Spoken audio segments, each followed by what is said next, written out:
Have you ever felt defeated but determined to rise again? Have you ever felt like the whole world was closing its doors on you, and yet you decided to move forward? So, without knowing it, you already carry a bit of Japan in your soul. Because the history of Japan is not just that of a country, it is the story of a land born between gods and volcanoes, that went from poetry to the sword, from imperial glory to absolute destruction, and that even from the ashes chose never to surrender.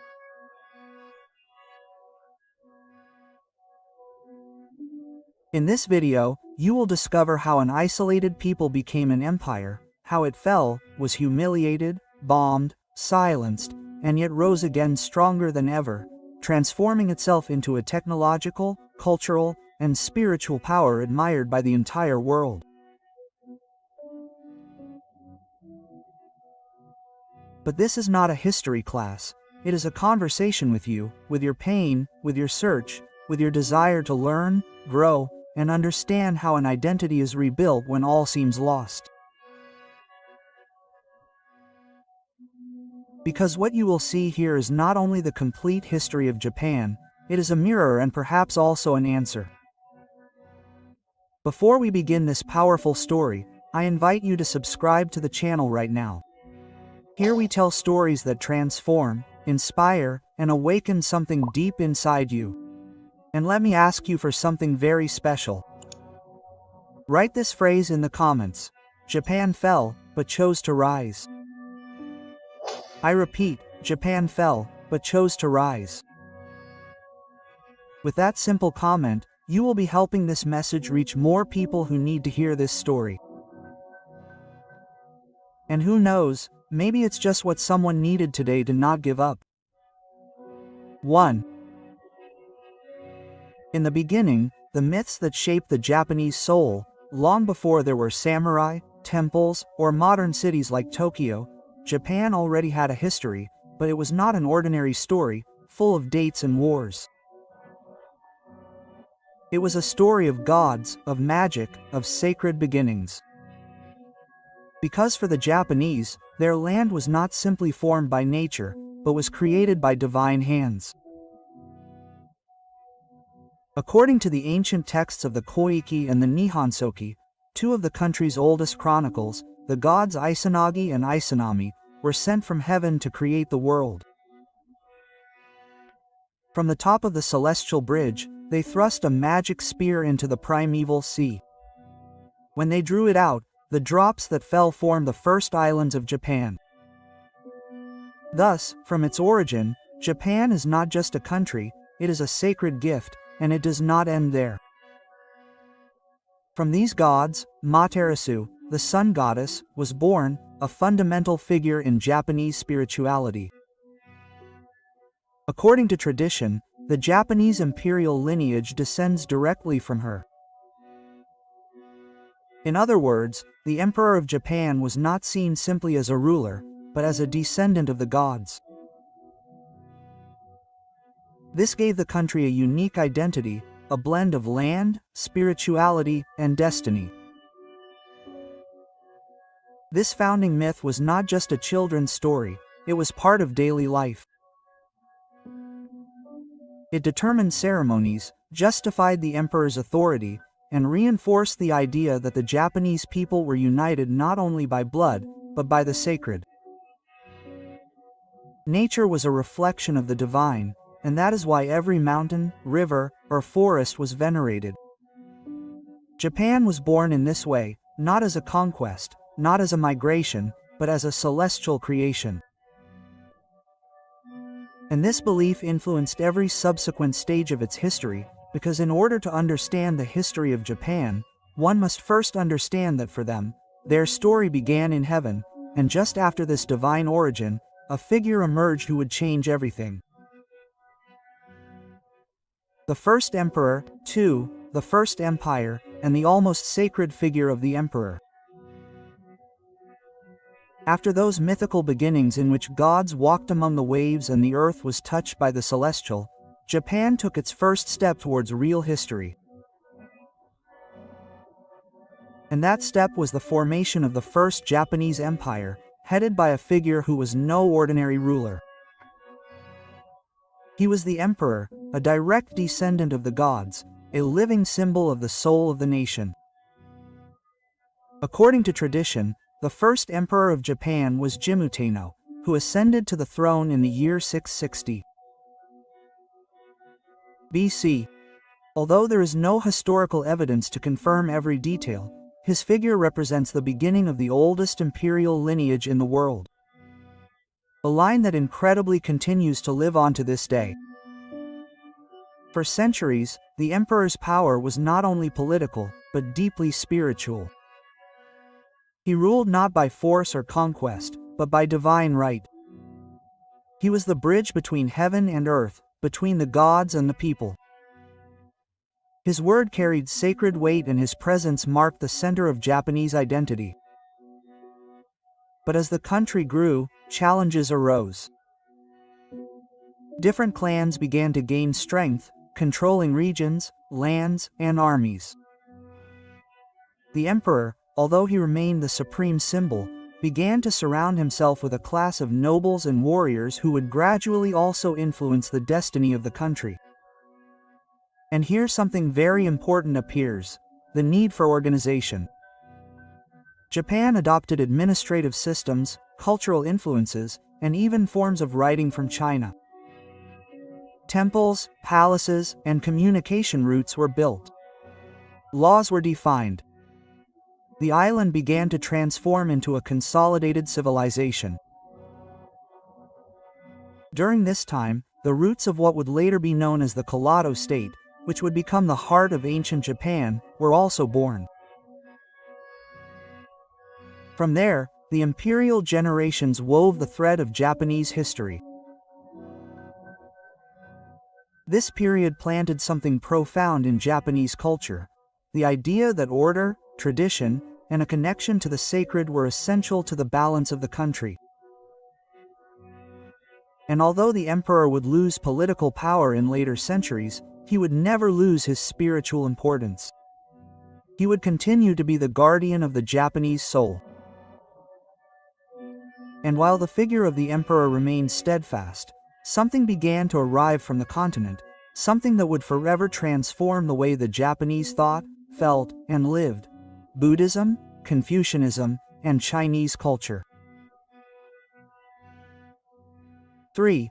Buddhism, Confucianism, and Chinese culture, the Great Transformation. Japan already had its roots, it had its sacred land, its divine emperor, its people united by ancestral legends, but no country lives in isolation forever. And from the 6th century onwards, ideas, religions, and customs began to arrive from the Asian continent, especially from China and Korea. What happened was not a simple imitation, it was a spiritual and cultural revolution that would shape what we know today as Japan. The first to arrive with force was Buddhism, officially brought from Korea in the year 552 AD. At first, it caused tension. The more traditional clans did not want to replace the ancient Shinto gods. But over time, Buddhism began to gain ground, offering answers about life, death, suffering, and inner peace. Temples began to be built throughout the country, along with monks, rituals, sculptures. All of this transformed the spiritual landscape of the Japanese people. But Buddhism did not come alone. With it also came the teachings of Confucius, who placed order, hierarchy, and respect for elders as the pillars of society. This fit perfectly with the Japanese vision of social harmony. Thus, families were organized with defined roles, civil servants were educated in ethical values, and respect for authority became unwritten law. And if all this were not enough, Japan also adopted Chinese writing, a complex but powerful system. Before, the Japanese had no clear way of recording their history. They began to write with Chinese characters, to leave a record of their laws, their poems, their imperial records. Without this writing, we probably would not know many of the details that OGE can tell us. Chinese influence was also noticeable in architecture, court fashion, music, medicine, and even city planning. Kyoto, for example, was designed with inspiration from the ancient Chinese capital of Shanghai. But what is most impressive is what the Japanese did with all this. They did not copy, they transformed. They took Buddhism and mixed it with Shintoism. They adopted Chinese characters, but they created their own grammar, their own written language. They used the wisdom of Confucius, but they adapted it to their national spirit. Japan did not surrender to foreign culture, it refined it. This process was like a seed planted in fertile soil, and soon that seed would blossom because after absorbing so much wisdom and beauty from abroad, Japan would enter one of its most brilliant eras, the Heian era. The next chapter in this story. If this story is impacting you, if something inside you is stirring as you listen to each stage of this incredible journey, take a second and do two important things right now. Subscribe to the channel and like this video. That helps us a lot to continue creating content that touches the soul, awakens the mind, and reaches those who need it most. 4. The rise of the clans and the Heian era. Beauty, art, and conspiracies. After absorbing Buddhism, Confucianism, and Chinese culture, Japan not only transformed, it flourished. And that flower in its full splendor was called the Heian era, a period that began in the year 794. When the capital was moved to Heian-kyo, present-day Kyoto.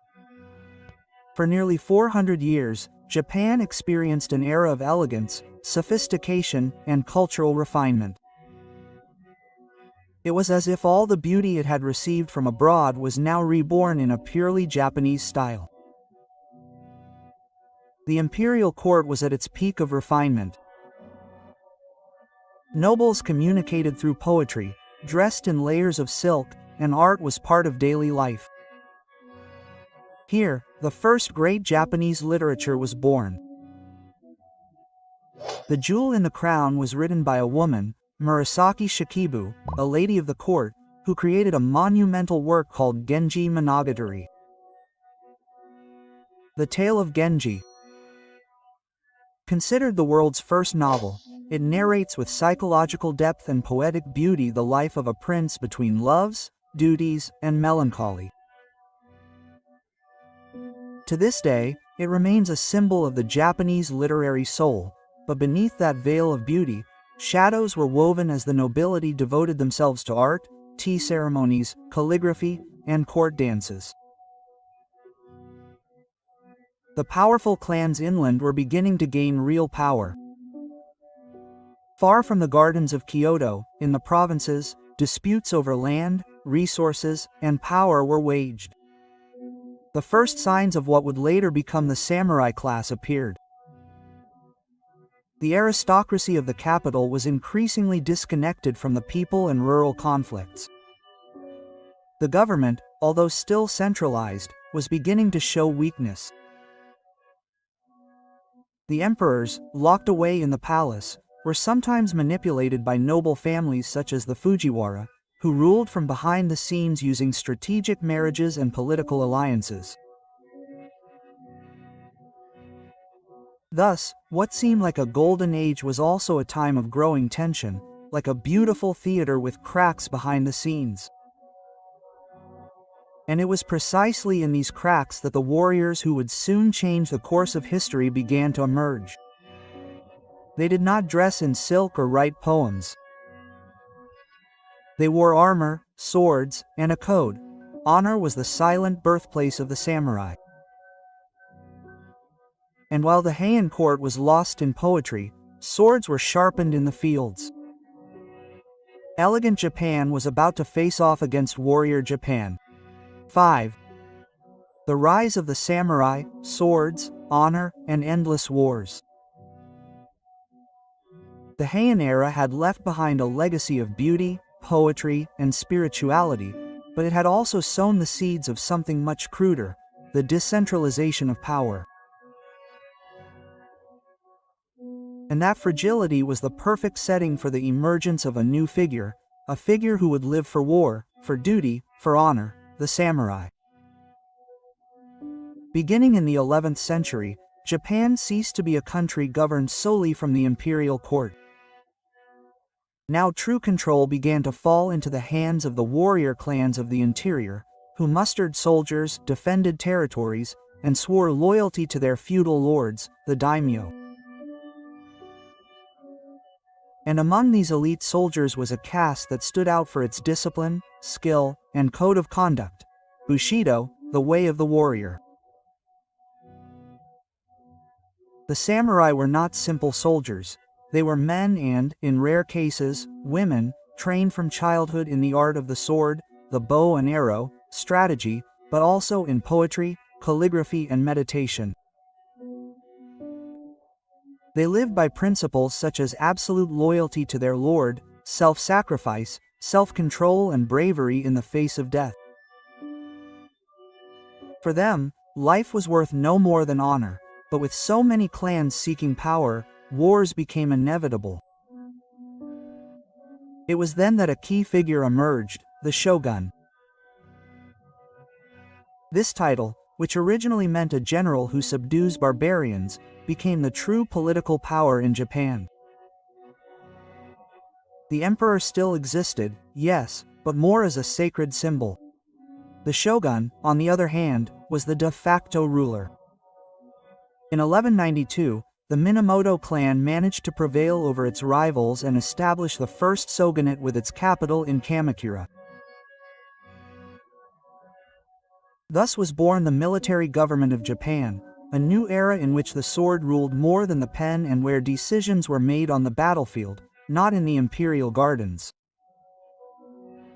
The entire society began to revolve around military power. Peasants worked to support the warrior clans. Craftsmen produced weapons and monks prayed for victory.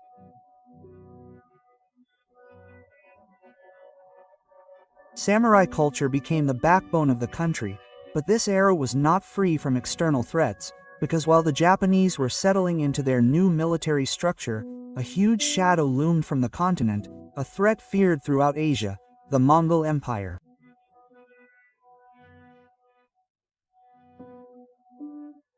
And so it was that at the height of samurai power, Japan prepared to face the largest invading force in its history. 6. The Kamakura Shogunate and the fight against the Mongols.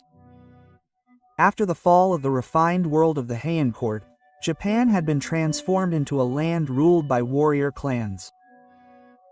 The emperor still existed, but real power rested in the hands of the shogun, a supreme military leader who ruled the country from his base in Kamakura. It was the birth of a Japan ruled by the sword. This new regime, known as the Kamakura Shogunate, brought order amidst chaos. The samurai class became the backbone of society, governed by a code of honor, duty, and unwavering loyalty. But even as the Japanese strengthened their nation from within, an unprecedented threat loomed over them from the mainland. It was the 11th century. A brutal and ambitious power had emerged in Eastern Asia, the Mongol Empire. Under the command of Genghis Khan and later his grandson Kublai Khan, the Mongols had conquered much of Asia and now, ruling China under the Yuan dynasty, they set their sights on Japan. In 1274, Kublai sent a vast fleet of ships carrying tens of thousands of Chinese, Korean, and Mongol soldiers to the shores of Kyushu. To the Japanese, this was an unprecedented threat. Never before had they faced an invasion this large, nor an enemy so well organized. The samurai resisted bravely, but they were outnumbered. It seemed that Japan would fall until the unexpected happened. A powerful storm swept across the sea. The hurricane-force winds destroyed much of the Mongol fleet, forcing the invaders to retreat. The Japanese interpreted this as a sign from the gods and named this saving wind Kamikaze, the divine wind. But Kublai Khan did not give up. In 1281, he organized a second, even more colossal invasion. More than 140,000 soldiers and thousands of ships headed toward Japan. This time the samurai were more prepared. They had built defensive walls along the coast and resisted fiercely for weeks. And once again nature rose to Japan's defense. Another massive storm destroyed the Mongol fleet, sinking hundreds of ships and taking tens of thousands of lives. It was the second kamikaze, and with it Japan was once again saved by what many considered divine intervention. These two defeats marked the end of Mongol ambitions over Japan, but the cost was high. The Kamakura shogunate, although victorious, was left economically weakened. They had invested enormous resources in defense, but there was no land to distribute or booty to hand out. Many samurai returned home unrewarded. Discontent grew. What had been a great victory over a foreign enemy became the beginning of internal erosion. The shogun's authority began to falter. Clans began to question the established order. The seemingly strong system was full of cracks, and those cracks would soon give way to a new era in Japanese history, an era in which the country would be divided into multiple domains controlled by powerful daimyos and where art, religion, and war would coexist in a fragile balance. 7. The Muromachi era. Artistic splendor amidst feudal chaos. Following heroic victories against the Mongols, Japan under the Kamakura shogunate found itself weakened not by external enemies but by internal conflicts. The samurai who defended their homeland felt betrayed when they were denied land and rewards. The clans began to show their discontent, and thus the shogun's power gradually began to crumble. Amidst this climate of tension and resentment, a new family emerged to take control, the Ashikaga clan. In 1336, its Ashikaga leader, Takagi, broke with the authority of the Kamakura shogunate and established his own military government, in a new period known as the Muromachi shogunate, based in Kyoto, then known as Muromachi after the district where the government was located. However, this new regime did not bring stability. On the contrary, it inaugurated an era of constant tension between the shogun, the emperor, and the powerful feudal lords of the interior of the country. It was a divided Japan, where central power was weak and the daimyo ruled as petty kings over their territories. Alliances were fragile, betrayals frequent, local wars inevitable, and yet amidst so much instability, culture flourished. As if the political chaos had unleashed a powerful creative energy, the Muromachi era witnessed an unparalleled artistic renaissance. Traditions were born that today are global symbols of Japan. The Chanoyu tea ceremony with its ritual of silence, respect, and contemplation. Noma theater with its enigmatic masks and slow movements that spoke more to the soul than to the body. Sumi ink painting, simple, minimalist, and full of depth, and the famous Zen gardens, which were not only spaces of beauty but also of meditation and teaching. Zen Buddhism, which had arrived centuries earlier, became the spiritual heart of this era.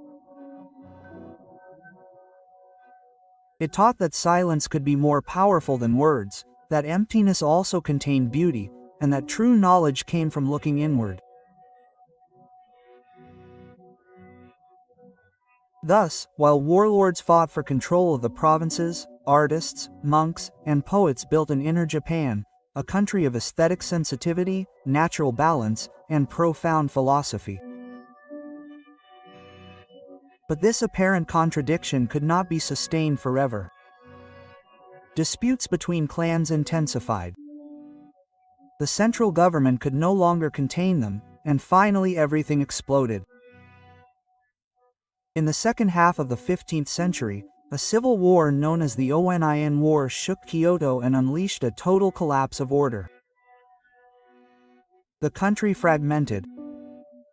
The Muromachi shogunate still existed in name, but real power definitively passed into the hands of the daimyo.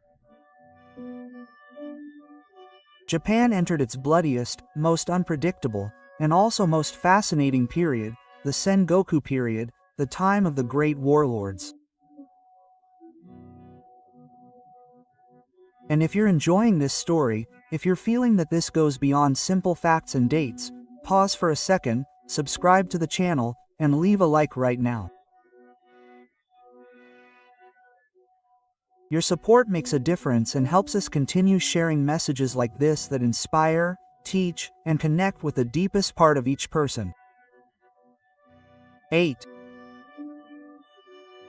The Sengoku period, the Japan of warlords, the order imposed by the Kamakura shogunate and later by the Muromachi shogunate gradually crumbled. Internal disputes, excessive ambition, and the weakness of the central government ended up plunging Japan into an era of chaos, a time in which the country ceased to be a unified nation and became a constant war table. This was known as the Sengoku period, which literally means the country at war. It lasted from the mid-15th century to the end of the 10th century. It was a time when each daimyo, feudal lord, fought for control of the country as if it were their natural right. And in the midst of this conflict, the figure of the samurai reached its highest and also most brutal point. Imagine a country divided into dozens of kingdoms, each with its own army, its own castle, its own alliances, and most importantly, its own ambition. There was no single Japan, there were many, and they all sought supreme power. Betrayal was commonplace. One day an alliance was made, and tomorrow it was shattered by an ambush. Battles were bloody, and castles stood as symbols of power and defense. Families tore each other apart for control of a valley or a river. It was a country consumed by its own military might. But amidst that darkness, three figures emerged who would change the destiny of Japan forever. Three names who paved the way for unification. Oda Nobunaga, the first to challenge the established system, a ruthless leader, unafraid to break with tradition. It was he who defeated the powerful Imagawa clan and took control of Kyoto. Nobunaga introduced European firearms, the arquebus, into battle and used modern tactics to crush his enemies, but his ambition left him vulnerable and he was betrayed by one of his generals. Toyotomi Yoshi, his loyal servant, avenged Nobunaga and continued his work. Although not of noble blood, he rose to become the most powerful man in the country. He was a skilled politician, a brilliant strategist and a formidable organizer. Under his rule, most of the clans surrendered or were subjugated. He even dreamed of conquering China, but his power did not survive his death. Tokugawa Ieyasu, patient and calculating, bided his time. In 1600, at the famous Battle of Sekigahara, he defeated all his rivals and became the definitive shogun. Under him would begin a new era, the Tokugawa era. But before that stability, Sengoku Japan was a wild place. a place of ambition, violence, and strategy. A time when fate was decided on the battlefield, where honor was sometimes mixed with deceit, and where every castle, every banner, and every sword told a story. It took a century of war for the country to understand the price of division. And when unification finally came, Japan not only found peace, it found a new identity. An identity that we would see emerge with force in the next chapter. The Tokugawa Shogunate, a closed, ordered, and impenetrable Japan. 9.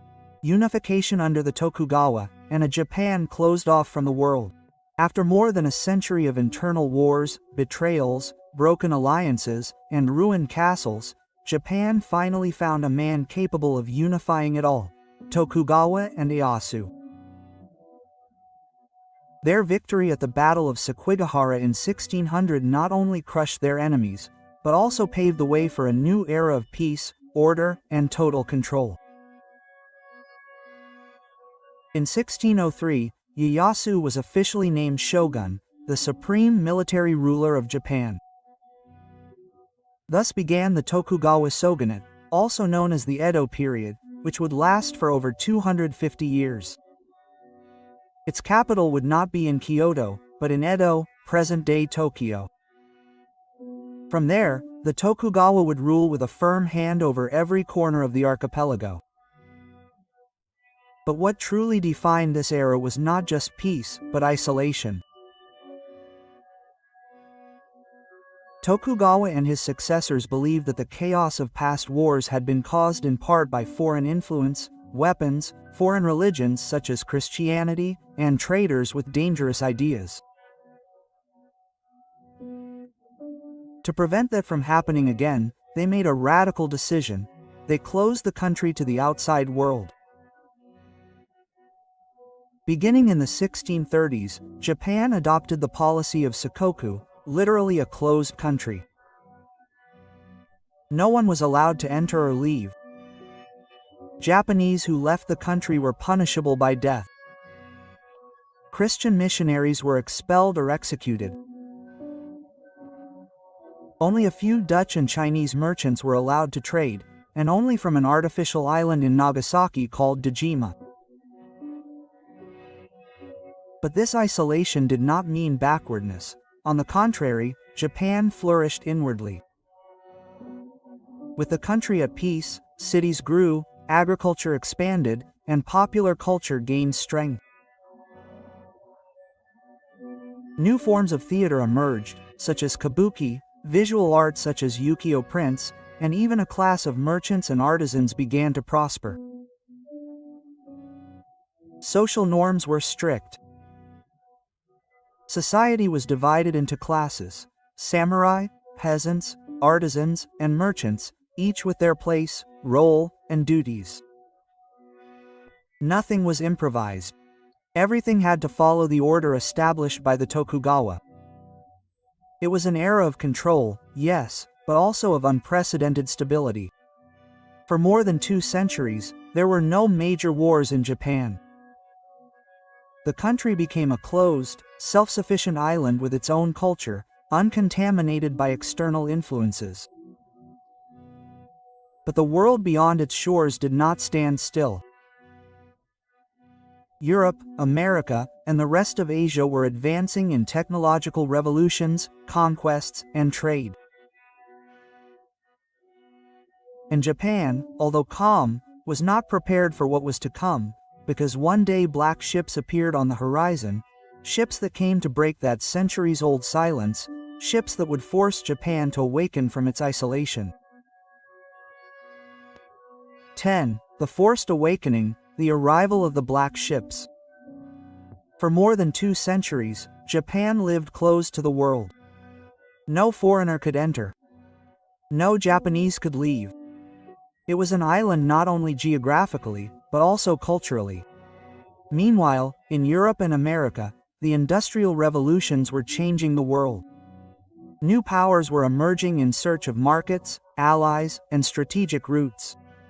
Japan, motionless in its silence, had no idea what was about to happen.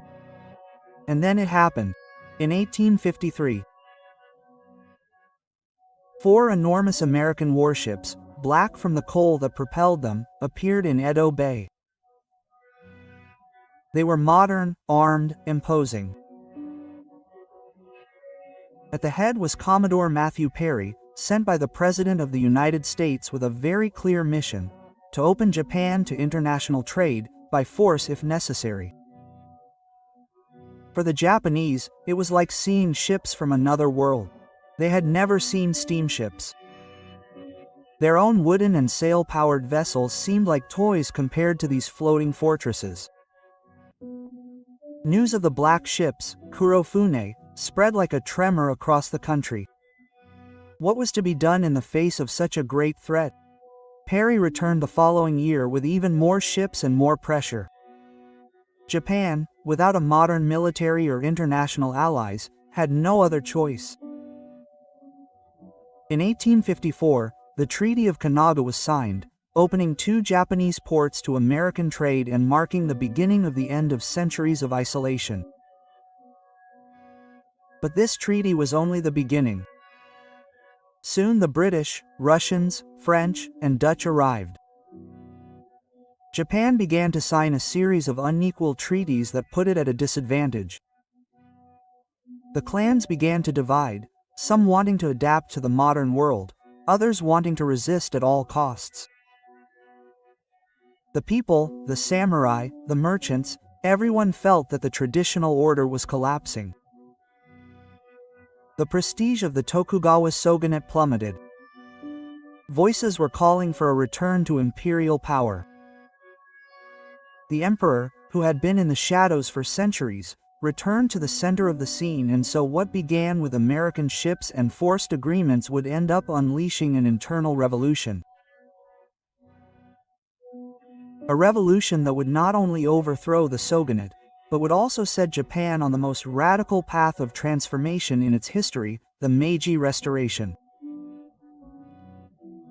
11. The Meiji Restoration, from feudalism to modern empire.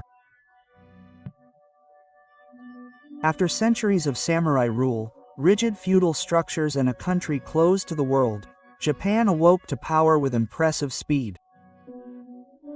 Beginning in 1868, with the fall of the Tokugawa shogunate, a new power emerged on the scene, that of Emperor Meiji. Although the figure of the emperor had existed for millennia, for a long time it had been only symbolic. Now, at just 15 years old, Meiji became the face of a new era. And what followed was nothing short of a quiet but total revolution. The reformist leaders surrounding the young emperor understood something fundamental. If Japan was to survive in a world dominated by industrial powers like England, France, and the United States, it had to change, and it had to change now. Thus began a radical transformation in every aspect of Japanese life. Fiefdoms were abolished and power was centralized in the imperial government. The samurai class as a power structure was dissolved and a modern national army was created. A compulsory education system modeled on European models was implemented. A modern legal and judicial system was introduced, abandoning feudal norms. Factories, railroads, ports were built throughout the country. It began to manufacture its own ships, locomotives, and weapons. In just a few decades, Japan went from having peasants working with medieval tools to having universities, banks, steam-powered trains, and factories. The motto was clear: rich country, strong army, Fukoku, Kaihai. But it wasn't all easy. Many samurai resisted losing their privileges. Some rebelled, such as in the famous Satsuma Rebellion of 1877. Led by Saigo Takamori, one of the last great samurai. Although he was defeated, his figure became a symbol of honor and tragedy. Despite the difficulties, Japan continued to move forward. It observed the world with new eyes. It learned from Europe and America, but it adapted everything to its unique style. They didn't copy, they transformed. In a few years, the country that had lived centuries in isolation became one of the most modern and efficient nations in Asia. And with this new industrial and military power, Japan didn't just want to defend itself, it wanted to expand. Thus was born Imperial Japan, and with it a new ambition: to conquer, to influence, to dominate. The Meiji era didn't just modernize the country, it gave it a new purpose. If you've made it this far, it's because this story is touching you in some way. So, do something simple but powerful. Subscribe to the channel and like this video. By doing so, you help more people discover this story, a story that can change the way we see the world and ourselves. 12. Imperial Japan. Wars, conquests, and darkness. After the Meiji Restoration, Japan didn't just want to be modern.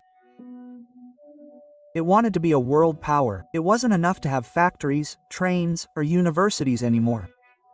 The country now had a modern military, an advanced navy, and an entire generation determined to prove that Japan was in no way inferior to any Western power. The next step was inevitable: expansion beyond its home islands. The first major conflict that marked this new Japan was the Sino-Japanese War of 1894–95. Facing off against China, an ancient civilization that had dominated Asia for centuries, Japan surprised the world and won. As a result, it gained control of Taiwan and increased its influence over Korea. It was a clear signal: a new empire had been born in the East. Just a decade later, in 1904, Japan did something even more audacious. It declared war on the Russian Empire, one of the most feared powers in Europe. In the Russo-Japanese War, the world watched in awe as an Asian nation defeated a European nation for the first time in modern history. Japan captured Porture, won the Battle of Tsushima, and established itself as the great Pacific power. But that victory did not quench its ambition, it ignited it. In 1910, Japan annexed Korea altogether, and although it fought alongside the Allies in World War I, its eyes were set on something else: territorial expansion in Asia. Over the years, Japan began to see China not as a neighbor but as an opportunity for expansion. In the 1930s, Japan invaded Manchuria in northeastern China and created a puppet state called Manchukuo.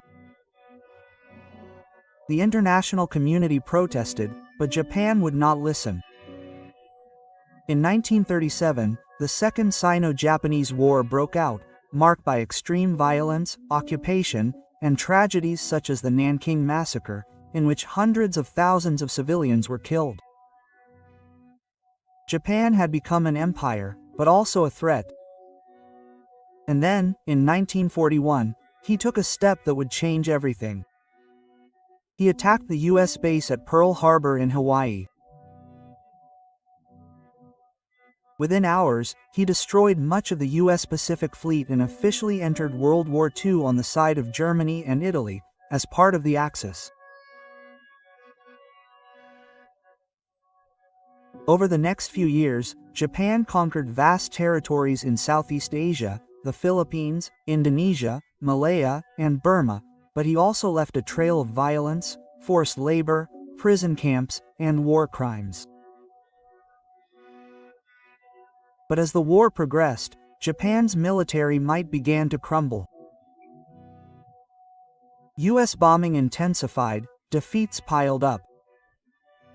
And the Japanese people suffered as never before. And then, in August 1945, the unthinkable happened. The United States dropped 2 atomic bombs on the cities of Hiroshima and Nagasaki. The devastation was absolute. Tens of thousands died instantly. Hundreds of thousands more would suffer the consequences for generations. For the first time in human history, total destruction fell from the sky in seconds. Days later, Japan surrendered unconditionally. World War II was over. Emperor Jiro spoke on the radio, breaking the sacred silence he had maintained his entire life. The entire country wept. The empire had fallen, the cities lay in ruins, the people devastated, but amidst the rubble a reconstruction would begin that the world did not expect, because although Japan had lost the war, it was not finished. 13. Reconstruction and the Japanese economic miracle. When World War II ended in 1945, Japan lay in ruins. Atomic bombs had destroyed Hiroshima and Nagasaki. Major cities like Tokyo, Osaka, and Yokohama were reduced to ashes by the bombings. Millions of people were homeless, hungry, grieving, defeated, silent. And yet, in that same silence something began to be born. Under the American occupation led by General Douglas MacArthur, an unprecedented process of reconstruction began. Japan was forced to write a new constitution, which was promulgated in 1947, in which it renounced war as a political instrument forever. The emperor, who for centuries had been considered a divine figure, became merely a symbol of the state and the unity of the people. The country no longer had an army, no longer had an empire, no longer had power, but what was left was the most important thing: its people, its culture, its discipline, its will to rise up. With the help of the United States, especially during the Korean War of 1950 to 1953, which boosted Japanese industry, the country began to rebuild itself. Factories that had previously produced weapons began to manufacture machinery, household appliances, radios, and cars. There was a heavy investment in education, science, transportation, and technology. What happened in the following decades was something the world did not expect. Japan rose again, and not only that, it surprised the entire planet. Between 1950 and 1980, the Japanese economy grew at an accelerated pace. It was a boom so rapid and so powerful that experts called it the Japanese economic miracle. Companies like Toyota, Honda, Sony, Panasonic, Toshiba, and Nintendo went from being unknown to dominating global markets. Japanese products became synonymous with quality, precision, and innovation. Japan became the world's second-largest economy, behind only the United States. Its bullet trains defied time, its technology changed homes, and its culture, from the tea ceremony to the first video games, began to conquer the planet. But the real miracle wasn't just in the numbers, it was in the attitude. The country that had been defeated rebuilt itself without hatred. The people who had suffered chose peace. The nation that fell decided to teach the world that you can always start over. And although the wounds of war did not disappear, they served as the foundation for a new identity, that of a modern, peaceful, resilient, and deeply human Japan. Because the Japanese miracle wasn't just economic, it was spiritual. 14. Pop culture, anime, and 21st century Japan. After decades of effort, discipline, and reconstruction, Japan was no longer just an industrial powerhouse. It had become something much more powerful, a cultural powerhouse. What was once known as the land of the rising sun now shone brightly on every screen, display case, and shelf in the world. Japan didn't conquer with weapons, it conquered with ideas, art, emotion, and beauty. Beginning in the 1970s, and with full force in the 1980s and 1990s, a cultural wave began to spread that would leave its mark on entire generations. Anime, Japanese cartoons with profound stories, unforgettable characters, and a unique aesthetic, from Astro Boy, Dragon Ball, Sailor Moon, and Pokémon to modern phenomena like Naruto, One Piece, Demon Slayer, and Attack on Titan. Manga, Japanese comics that dealt with complex issues such as love, death, war, ethics, identity, and self-improvement. Video games with companies like Nintendo, Sega, and Sony that created universal icons, Mario, Sonic, Zelda, and Final Fantasy. Japanese cinema with legends like Akira Kurosawa, Hayao Miyazaki, and Studio Ghibli, whose films touch the souls of millions with stories full of poetry and spiritual depth. Japanese cuisine such as sushi, ramen, matcha, and mochi went from exotic to universal. Fashion and design, from traditional costumes to the urban avant-garde of Harajuku, Japan became synonymous with creativity, elegance, and balance. And its pop culture wasn't just entertainment, it was philosophy in motion. Many animes spoke of sacrifice, friendship, the struggle against oneself, remembering the past, and hoping for the future. At the same time, the country maintained a deep respect for its roots. Modernity did not erase its ancestral soul. In Tokyo, robots serve coffee. In Kyoto, monks still touch ancient signs. It's possible to enter a silent temple one day and attend a holographic anime show another.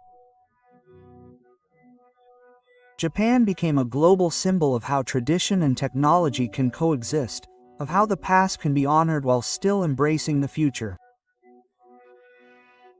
But even amidst its success, Japan was not without its pain. In 2011, a devastating earthquake and tsunami struck the northeast of the country. Thousands died. The Fukushima nuclear plant collapsed. The country bled again, and once again Japan rose with solidarity, order, and humility. The world looked on with respect, because if there's one thing that's clear, it's that Japan's true strength isn't just in its technology or pop culture. It's in its spirit, in its ability to rise with dignity every time it falls. Today, millions of people around the world dress, eat, draw, create, and dream inspired by Japan. The country that was isolated, destroyed, and forgotten became a global inspiration. And as the 21st century advances, Japan continues to walk with firm, silent, and wise steps. 15. Japan today. Challenges of the future and a soul that doesn't give up. Today, Japan is a nation admired around the world. It is a symbol of technology, order, cleanliness, security, and respect. But beneath that shiny surface, there are also profound challenges that are testing its spirit once again. The most urgent of these is its aging population. Japan has one of the lowest birth rates in the world and a very high life expectancy. That means there are more and more elderly people and fewer young people, fewer workers, fewer children in schools, and more pressure on the economy and healthcare systems. In addition, there is a silent phenomenon: loneliness. Many older people live alone, isolated, and many young people feel lost, aimless, caught between tradition and modern pressures. The country also faces constant natural threats, earthquakes, tsunamis, typhoons, and geopolitical tensions with North Korea, China, and Russia, while maintaining a strategic alliance with the United States. But without forgetting its pacifist constitution that prohibits it from starting armed conflicts. So how does Japan survive so many challenges with what it has always had: wisdom, resilience, and purpose? It invests in robotics to care for its elderly. It develops artificial intelligence to make life easier for everyone. It builds smart cities that respect the environment. It reinvents education to prepare new generations and still preserves the tea ritual, the Zen temples, the silent reverence, the cherry blossoms that bloom every year as a reminder that beauty is fleeting but always returns.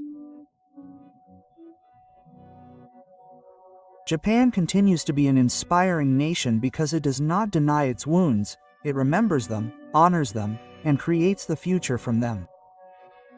Perhaps that is why the entire world feels something special when it looks to Japan. Because in that land where a bomb once fell, today art flourishes, where there was silence and ashes.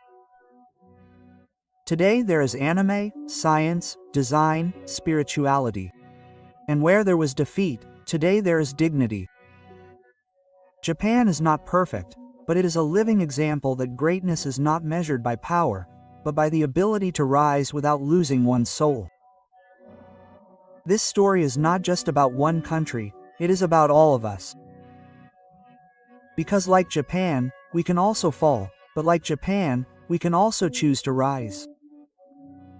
After walking together through centuries of wars, poetry, silence, tragedy, honor, and rebirth, there remains a truth that is impossible to ignore.